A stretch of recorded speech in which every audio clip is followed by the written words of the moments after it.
To manage orders on PrestaShop, start by opening a web browser and navigating to the PrestaShop website. Click on the PrestaShop.com link. Then select the Get Started button, which will prompt you to choose between the free and paid versions of PrestaShop.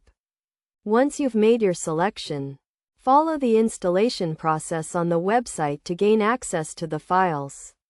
After setting up your store, your dashboard will display various sections, including a sell section on the left-hand side with options such as orders, catalogs, customers, customer service, and stats. Select the Orders option to view a list of orders, including invoices, credit slips, delivery slips, and shopping carts. This section also provides an overview of your orders, including data on conversions, abandoned carts, average order value, and profit per visit. You can export, refresh, or show SQL queries for your orders, and perform bulk actions. The Orders section may display payment information, such as bank wire payments, check payments, or payment errors, which can be managed and updated as needed.